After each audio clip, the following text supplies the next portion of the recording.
As the great Buddha once wisely said, the mind is everything, what you think you become.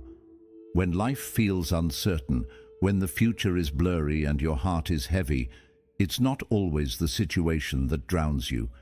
It's your own mind, the endless thoughts, the imagined fears, the weight of what if. In these moments, your mind becomes the battlefield, and the real struggle is not outside of you, it's within.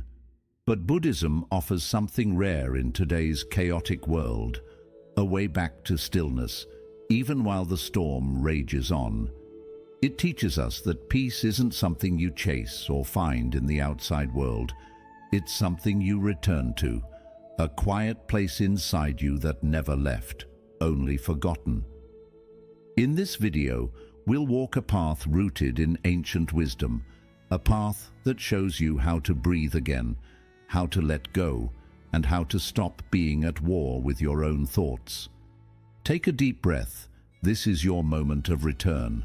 1. Your thoughts are not always the truth. One of the most powerful teachings in Buddhism is that your mind is not always your friend. It doesn't always tell the truth.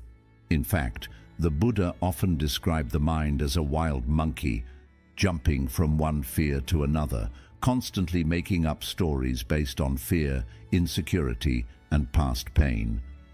When you're going through hard times, your thoughts can become especially loud and convincing. You may hear things in your head like, "I'll never make it," "I'm not good enough," "Everything is falling apart." But here's the truth. Just because you think it doesn't mean it's real. Thoughts are not facts. They are mental habits, patterns your brain has repeated over time, often rooted in fear, not truth. Buddhism teaches us to become observers of our thoughts rather than believers in them. Instead of getting pulled into every negative thought, you can take a step back and simply notice it. Imagine your thoughts as clouds in the sky. Some are dark and heavy, some are light and fluffy, but none of them stay forever, and none of them are the sky itself. You are the sky, your awareness, your presence, your inner stillness. That is your true nature. The clouds are just passing moods. So when a worried or fearful thought comes, practice saying, that's just a thought. It's not who I am. It's not the full truth. Take a deep breath. Let it pass without reacting to it. This practice, called mindfulness, is like learning to sit beside a rushing river without jumping in. The more you recognize your thoughts as temporary and separate from your true self, the less power they have over you, and slowly you'll find a quiet confidence growing inside, one that no fearful thought can destroy. 2. Focus on the present, not the prediction. One of the main reasons we worry so much is because we leave the present moment and get lost in the future. We start imagining everything that could go wrong. What if I lose everything? What if I fail? What if I'm not strong enough to handle this? These thoughts create anxiety, not because they're happening now, but because our mind is making predictions. But Buddhism teaches us something simple and powerful. The future does not exist yet. The only thing that is real is this moment, right here, right now. The present moment is the safest place you can be. It's where your breath is. It's where your body is. It's where peace lives. When you anchor yourself in the now, even just for a few minutes, your mind slows down. You begin to realize that in this moment, you are okay. You are breathing. You are alive. You are safe. It's important to understand that worry is usually not about what is happening now. It's about what might happen later. But the future is just a mental movie. It's not happening yet. And most of the time, the things we worry about never even come true. So instead of trying to predict the future or control what hasn't happened, practice returning to the now. Buddhism encourages simple methods for this, like mindful breathing, listening deeply to your surroundings, or paying attention to what your body feels. When your mind begins to spin with fear, ask yourself, what is actually happening right now? Am I okay in this moment? Can I take one mindful breath? These small practices pull you out of the storm of what-ifs and back into the calm of what is. Because the truth is, you don't need to figure out the next 5 steps. You just need to take the next breath. And in doing that, you give your nervous system a chance to relax, your heart a chance to open, and your soul a chance to rest. First, you stop drowning in imaginary futures and start living in real peace. 3, you can't control everything, but you can control this. One of the biggest sources of worry and stress is the desire to control everything around us. We want things to go according to plan. We want people to treat us a certain way. We want our efforts to guarantee success. But life rarely listens to our plans. The weather changes. People disappoint us. Situations fall apart. Unexpected problems show up without warning. And when things don't go how we imagined, we feel helpless, frustrated, or scared. But Buddhism teaches us a life-changing truth. Trying to control everything is a cause of suffering. Why? Because control is an illusion.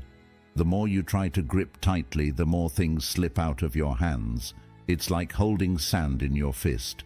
The tighter you squeeze, the more you lose. Real peace doesn't come from controlling the outside world. It comes from mastering your inner world. Here's what you can control: your breath, your response, your mindset, your energy, your actions, your presence. You can't stop the storm, but you can choose to stand calmly in the rain. You can't stop people from saying hurtful things, but you can choose not to let their words poison your heart. You can't guarantee success, but you can give your best, stay present, and let go of the outcome. In Buddhism, this practice is called equanimity, a balanced, peaceful mind that stays steady even when life feels chaotic. It doesn't mean you give up or stop caring. It means you shift your energy from controlling to responding wisely. For example, when someone speaks with anger, you can choose to breathe instead of react. When your plans fall apart, you can choose to trust that a new path may be opening. When uncertainty appears, you can choose faith over panic. This isn't easy, but the more you practice it, the more you realize how powerful you really are. Not because you control the world, but because you don't let the world control your peace. So when your heart feels overwhelmed, remind yourself gently, I don't need to control everything. I only need to control how I respond. That's where your strength lives. That's where worry begins to fade. And that's where true inner freedom begins.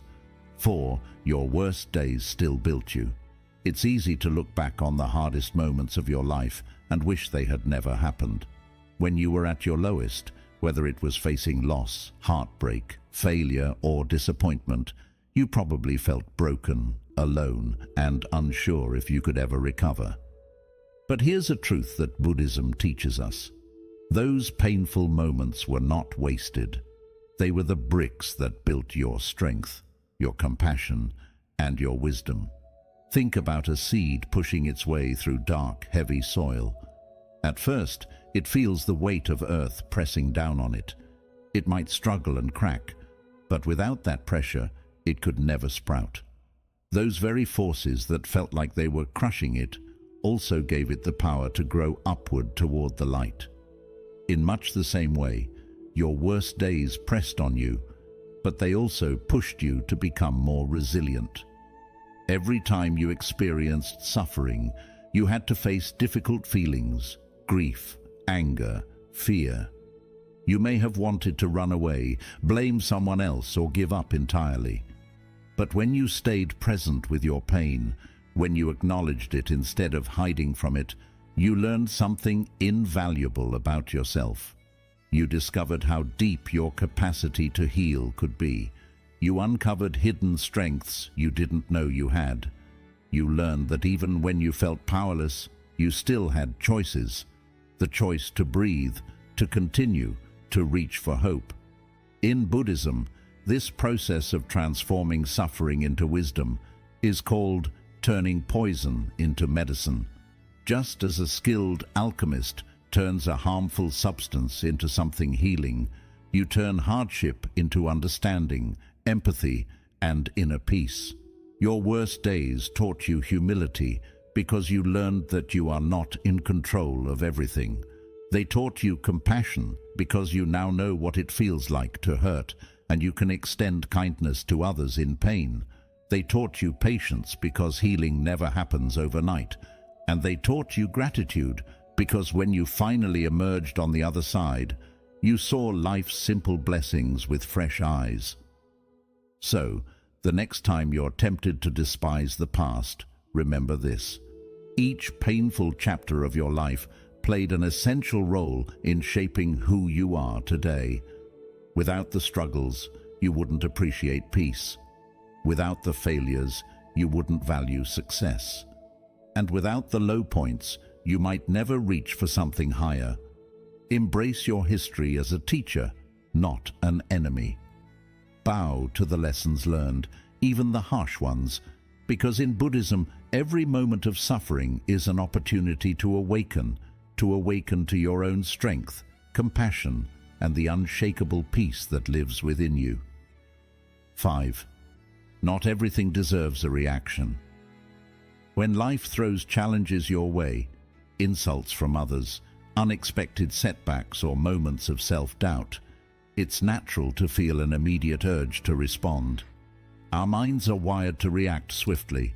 Someone says something hurtful and we lash back. A problem arises and we panic. Yet Buddhism teaches us that every reaction costs a piece of our peace. If we allow ourselves to be pulled into every conflict, our energy becomes scattered and worry takes root more deeply. Imagine your mind as a vast, calm lake. When a pebble is thrown, ripples appear. But if the lake remains tranquil, the ripples eventually subside. However, if the lake's surface is already turbulent, even the smallest pebble creates waves that grow and persist. In the same way, if your mind is agitated, filled with fears, frustrations, and unprocessed emotions, any external pebble, an unkind word, a sudden change in plans, a reminder of a past mistake, can set off a storm of reactions. Buddhist wisdom encourages you to cultivate a state of inner stillness so that minor disturbances don't automatically trigger a response. This doesn't mean you become passive or uncaring. Rather, it means you learn to pause before reacting. In that pause, you create space to choose a wise response instead of an immediate, often knee-jerk reaction. When someone criticizes you harshly, your first impulse might be to defend yourself, to strike back, or to shut down. But if you breathe and observe your feelings, anger, hurt, or shame, without immediately acting on them, you give yourself time to see whether a reaction is truly necessary. Often, you'll realize that the words were more about the speaker's own pain than about you. By choosing not to react, you preserve your peace and your relationships. Consider daily annoyances: a long line at the store, a rude driver cutting you off, a notification that disrupts your focus. None of these moments deserves a full-blown emotional storm. Yet when you allow yourself to react, clenching your fists, clenching your jaw, your heart racing, you carry unnecessary tension. Buddhism teaches mindful awareness. Notice the irritation rising in your chest, recognize the impulse to clench, and then choose to let it pass. You might even silently remind yourself, this is just a passing moment. It does not need my full attention. In doing so, you free up mental and emotional space for things that truly matter. Another source of unnecessary reaction is the inner critic, the voice that judges every misstep, every flawed thought. When you make a mistake at work or fail to meet your own expectations, that inner voice says, "See, You're not good enough. If you react by spiraling into guilt or shame, you create further suffering. Instead, Buddhism invites you to observe that inner judgment as if it were someone else's nickname. Just a voice that doesn't hold the ultimate truth. By not reacting to that critic, you weaken its power. You discover that self-worth isn't defined by every fleeting thought or error. Not everything deserves a reaction, because most disturbances, both external and internal, are temporary. They flicker in and out like passing clouds. If you practice remaining centered, you realize that reacting to each one is like trying to catch every cloud in your hand.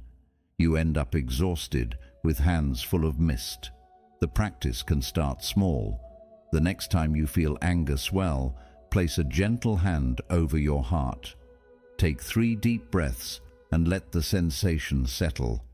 You might say to yourself, "I acknowledge this feeling, but I do not need to act on it right now." Over time, this pause becomes a habit. You'll find that even when the world seems chaotic, people arguing, plans derailing, unexpected news, you don't immediately lose your balance. Instead, you maintain a calm center. Worry begins to lose its grip because you're no longer fueling every fear with a reaction. Ultimately, Buddhism teaches that true wisdom lies in discernment, knowing which things deserve your attention and energy, and which things are merely passing disturbances. By refusing to react to every impulse, you conserve your inner resources, you protect your heart from needless pain, and you create a steady foundation of peace that even the fiercest storms cannot uproot. 6. Reframe the problem as a path. When you're in the midst of a crisis or struggle, it's natural to see the challenge as something to be avoided or defeated. You may feel trapped by circumstances, believing that the problem is a dead end rather than an opportunity. Yet Buddhism offers a radically different perspective. Every difficulty you face can be a gateway to growth and awakening. Instead of seeing obstacles as roadblocks, you learn to view them as signposts pointing you toward deeper wisdom. Imagine walking through a dense forest and encountering a fallen tree blocking your path. You could stand there, frustrated, convinced that your journey is over. Or you could walk alongside the tree, discover a small opening beneath its branches, and continue moving forward. In that narrow gap, you might notice new plants, fresh sunlight filtering through the leaves, or a hidden stream you never would have seen otherwise. The obstacle itself becomes part of your adventure, a lesson in adaptability and perspective. Buddhism calls this process turning poison into medicine. Every problem has within it the seeds of its own solution, if only you're willing to look deeper. When a relationship ends, rather than seeing it as a devastating failure, you can ask yourself, what can I learn about compassion, healthy boundaries, or self-worth from this experience? When your career hits a setback, you can inquire, what hidden talents am I being invited to develop? What new direction might emerge from this challenge? By reframing, you transform the energy of fear and resistance into curiosity and intention. This shift doesn't mean you pretend everything is fine when it's not. It doesn't deny the pain you feel. Instead, it invites you to lean into the discomfort long enough to discover its hidden gifts. Buddhism teaches that suffering reveals the roots of attachment, aversion, and ignorance, the very patterns that keep you trapped in cycles of stress and worry. When you face the hard truth of your pain, you gain insight into why certain situations make you suffer. Perhaps you realize that you've been clinging to a specific outcome, or that you're resisting change because it feels too uncertain. In recognizing these patterns, you begin to loosen their grip. The practice of reframing also involves trusting that the universe has a wisdom beyond your immediate understanding. When the Buddha was confronted with painful questions about life and death, he didn't try to force answers. He sat in silence, observing the nature of reality. In your own life, when a problem arises, pause and breathe before reacting. Notice the story your mind wants to tell, how it might exaggerate the problem or assume there's no way out. Then gently ask, is there another way to see this? What might this circumstance be teaching me?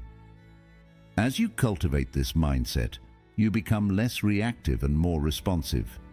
You create space to see not only the difficulty, but also the possibility within it. When you reframe challenges as paths, you begin to appreciate the richness of the journey itself. Buddhism emphasizes that life is impermanent and ever-changing. Joy and sorrow flow hand in hand. By embracing this fluidity, you're no longer a passive victim of circumstances, but an active participant in your own awakening. You start to notice how each trial refines your character, strengthens your patience, and enlarges your capacity for compassion. Even when the path feels treacherous, when heartbreak, illness, or failure looms large, you can walk it with intention, knowing that every step brings valuable insight. Over time, this practice of reframing becomes second nature. Difficult situations no longer paralyze you, but invite you to step forward with curiosity. Worry loses its power because you're no longer obsessed with trying to avoid discomfort. Instead, you're focused on learning from it. You trust that every problem, no matter how daunting, holds a lesson that will guide you toward greater clarity and inner peace. In this way, Buddhism transforms suffering into a powerful teacher, showing you that what you once viewed as a closed door was simply an invitation to discover a new path. 7. Faith is the antidote to fear. Fear often thrives in uncertainty. Imagine standing at the edge of a dark forest, not knowing what lies within. Your mind conjures every possible danger, and your heart pounds with apprehension. In Buddhism, faith, sometimes called saddha in the Pali language, is not blind belief, but an inner confidence rooted in experience. It's the light that helps you move forward even when you cannot see the entire path. When hard times darken your outlook, faith becomes a shield, allowing you to stand tall amid uncertainty. First, understand that fear often arises because the mind tries to predict outcomes it cannot control. When you ask, "What if I fail?" or "What if my worst nightmare comes true?" you are projecting possible futures onto a blank screen. Buddhism teaches that this projection is like watching a scary movie in your mind. Your imagination writes the most frightening script. Faith interrupts this by reminding you that you don't need to know the ending to take the first step. By practicing simple actions like pausing to notice your breath or remembering past times when you overcame challenges, you build an inner trust that life can unfold wisely, even if you don't have all the answers. Next, understand that faith comes from real experience, not from motivational quotes. Think about times in your life when you faced difficulties, maybe an unexpected illness, a broken relationship, or a financial problem, and still found a way through. Remember how, even without seeing the solution at first, you found strength within yourself, resilience, creativity, or the help of friends or strangers. Those moments prove that support is available, sometimes from your own heart, sometimes from the world around you. By recalling these times, you nourish the seed of faith. If I made it through before, I can trust myself to face uncertainty again. Another way Buddhism encourages faith is through the idea of impermanence, anicca. Everything changes, including your circumstances, emotions, and even your body. When you understand that no painful moment lasts forever, you begin to trust the natural flow of life. Just like storms eventually end, your current challenges will pass too. Accepting this truth doesn't mean you become passive. Instead, you recognize that both good and bad times come and go. With this understanding, you can rest more peacefully in the present, knowing that today's fear won't last. Faith also grows through community and the support of wise teachers, whether from scriptures, meditation guides, or caring friends. In ancient Buddhist communities, people would gather to hear the Buddha's teachings and share their experiences.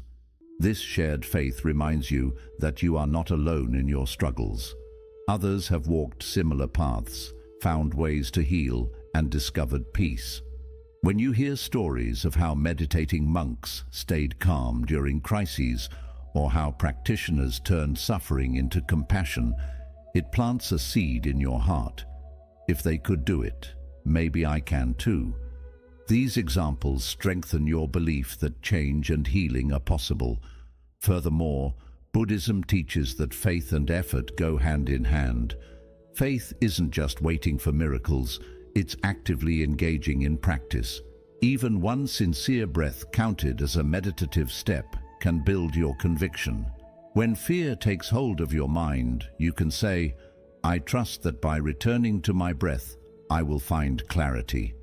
Each time you do this, every moment you choose mindfulness over panic, you strengthen the bridge between fear and faith. Over time, that bridge becomes strong enough that fear no longer takes control when facing uncertainty. Consider how faith changes your relationship with fear. Instead of seeing fear as an enemy to be defeated, you begin to see it as a messenger, pointing to areas where deeper trust or wisdom is needed. When fear arises, you pause and ask, "What is this fear trying to teach me?" It may reveal hidden attachments, unspoken worries, or forgotten dreams. Faith helps you lean into that message with curiosity rather than avoiding it. You may find that beneath the fear, there's a longing for purpose, a need for connection, or a desire to align with your true values. In this way, faith becomes the cure for fear, not because it magically removes all anxiety, but because it helps you respond in a new way. With faith, you recognize fear's presence and still choose to move forward. You trust that each breath, each moment of presence will bring the clarity you need. Over time, as faith grows, you'll see that fear loses its ability to paralyze you.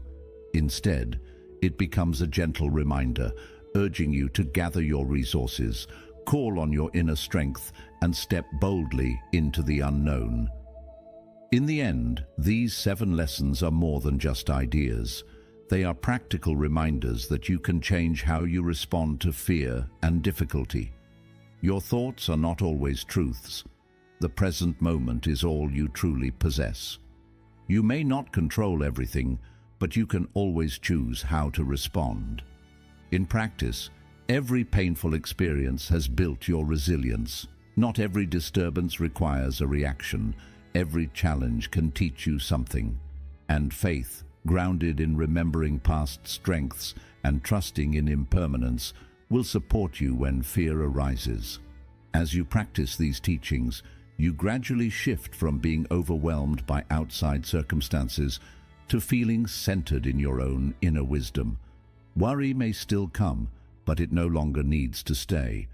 You learn to sit with uncertainty, breathe through it, and move forward with calm assurance.